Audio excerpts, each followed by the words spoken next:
ચાલો ધોરણ 11 અને 12ના વિદ્યાર્થીઓ બંને માટે આ કોમન જ છે.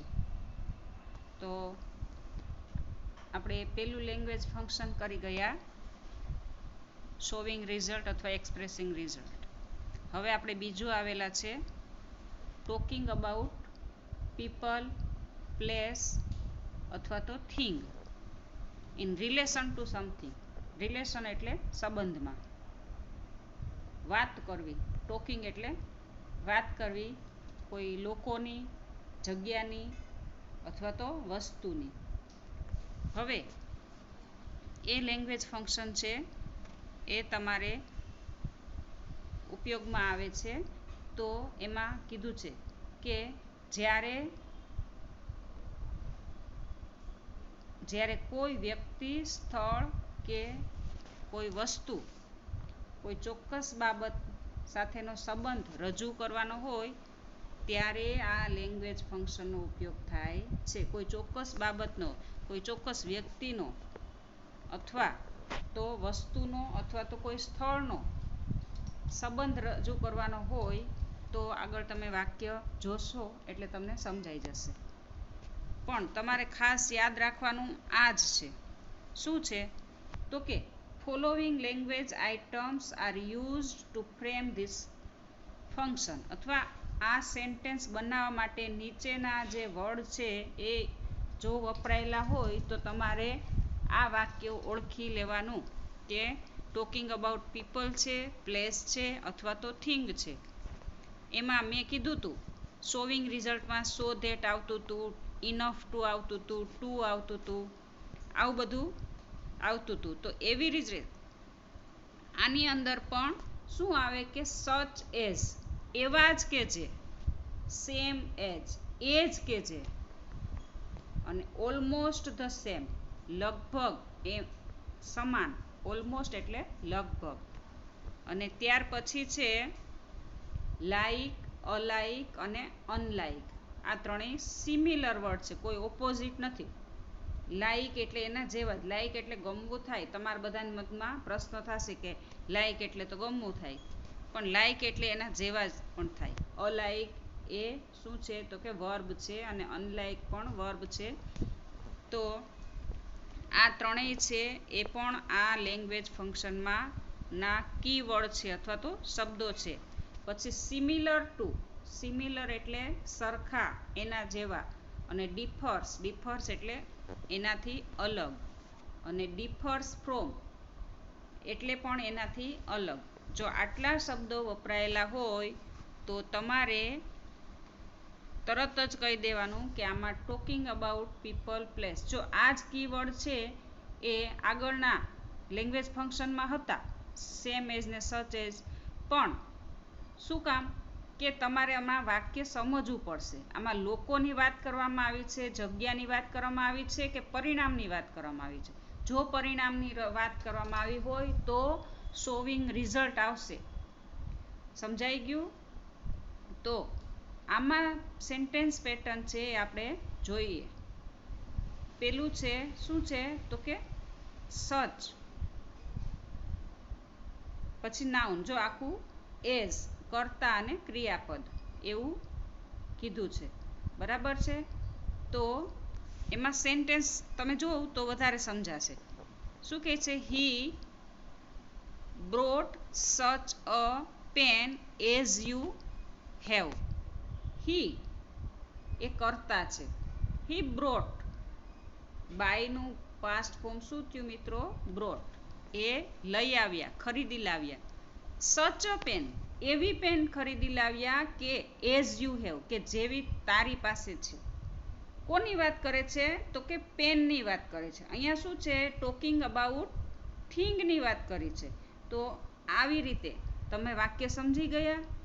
આમાં કોઈ પરિણામની વાત નથી કરવામાં આવી, પેનની વાત કરવામાં આવી છે કે એવી પેન લાવ્યા કે જે તારી પાસે છે. બરાબર છે.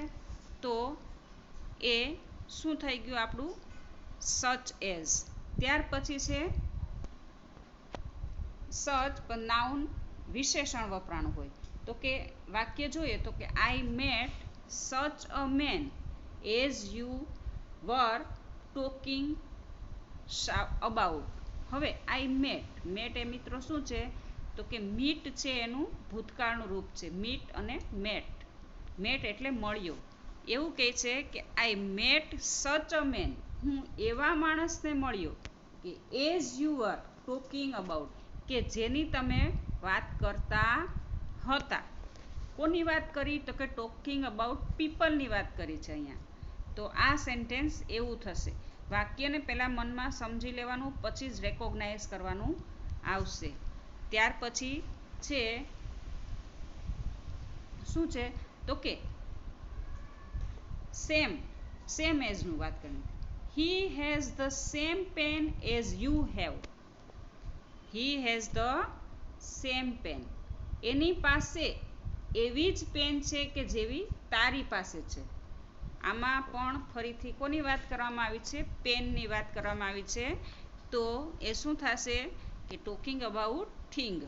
સમજાઈ ગયું? તો જેમ જેમ આપણે એક્સરસાઇઝ કરશું એમ વધારે ક્લિયર થતું જશે. અને ત્યાર પછી છે આપણે જે શું હતું તો કે 3 વર્ડ જે હતા ને, લાઇક, અનલાઇક, ડિફર ફ્રોમ વગેરે શબ્દો એ સંબંધના છે.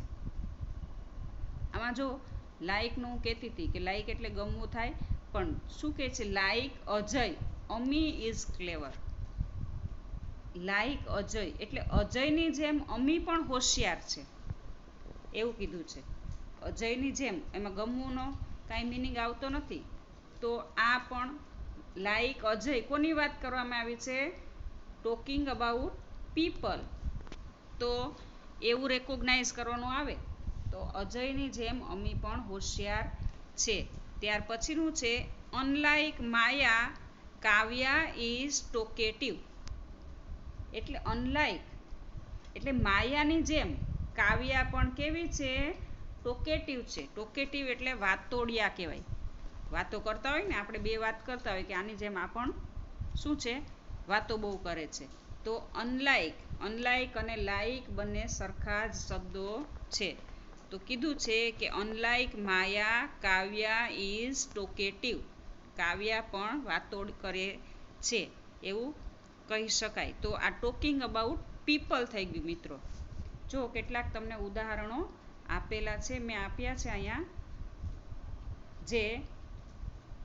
જેના આન્સર એ ભેગા તમને આપી દીધા. એટલે તમે મને કંઈક શું કીધું છે? અનલાઇક નાના. નાના એટલે આપણા નાનાજી. એટલે નાનાની જેમ નાની ઇઝ વેરી કામ.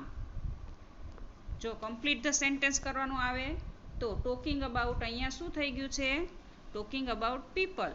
તો અનલાઇક નાના એટલે નાનાની જેમ નાની ઇઝ વેરી કામ એટલે શાંત છે.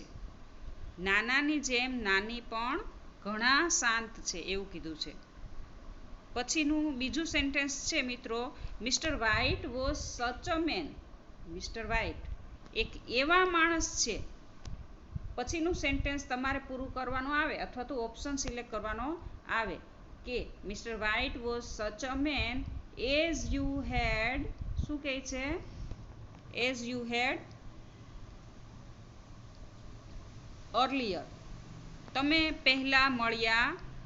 Mention earlier. મેન્શન એટલે ઉલ્લેખ કરવો. શું કીધું છે? મિસ્ટર વ્હાઇટ એક એવા માણસ છે કે જે તમે પહેલાં મેન્શન કરતા હતા, એનો ઉલ્લેખ કરતા હતા. સમજાઈ ગયું? પછીનું વાક્ય છે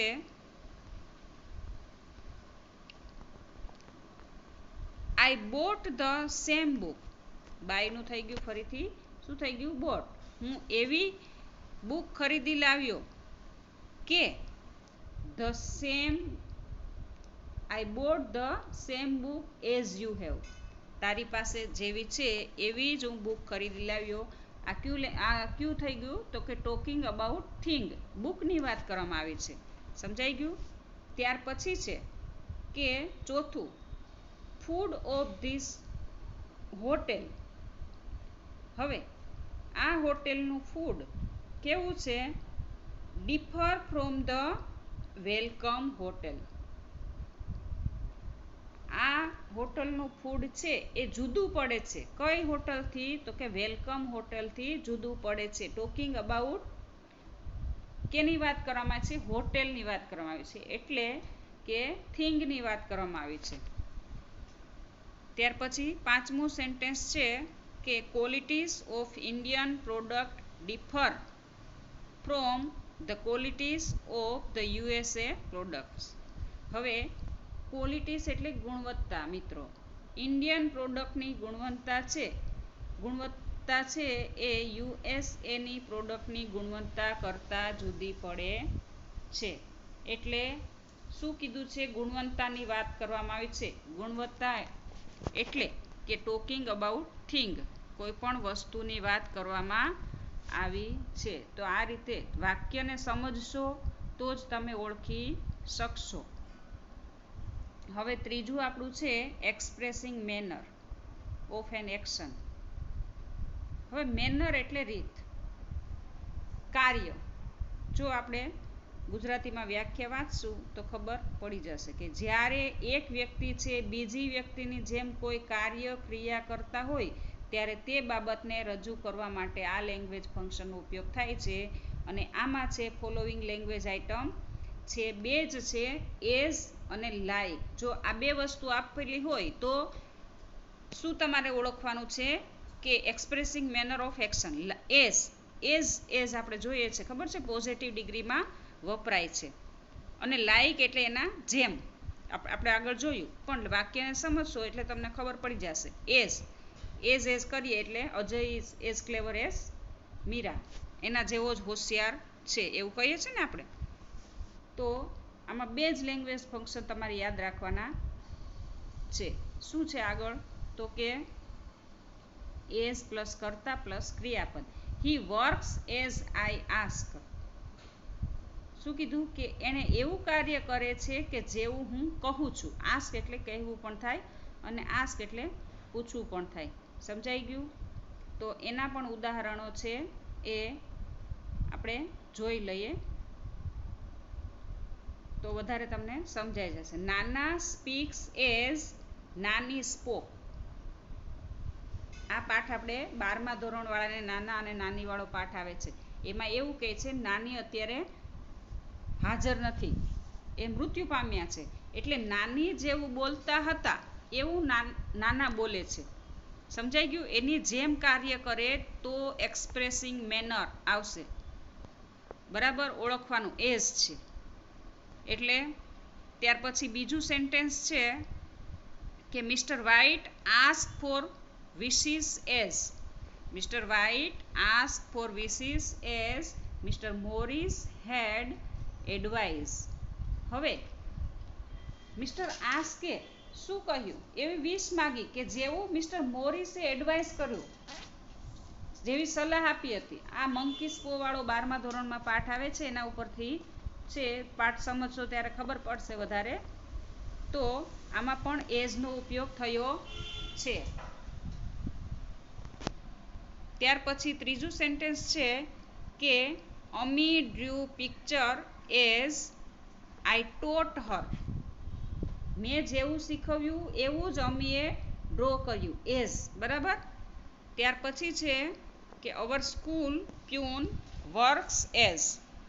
અમારા સ્કૂલના પટ્ટાવાળા એવું કામ કરે છે એઝ ધ પ્રિન્સિપાલ સજેસ્ટેડ, કે જેવું પ્રિન્સિપાલ સજેસ્ટ કરે એવું જ અમારા સ્કૂલના પટ્ટાવાળા કામ કરે. આ શું કીધું છે? એની જેમ જો કાર્ય કરે તો એક્સપ્રેસિંગ મેનર આવશે, જેમાં એઝ અને લાઈક આવશે. છેલ્લું સેન્ટેન્સ તમને લાઈક વાળું છે કે હી પ્લેસ લાઈક સચિન. સચિનની જેમ રમે છે એવું કીધું છે. શું કીધું છે? કે એ સચિનની જેમ રમે છે. તો થેન્ક યુ મિત્રો, આવજો.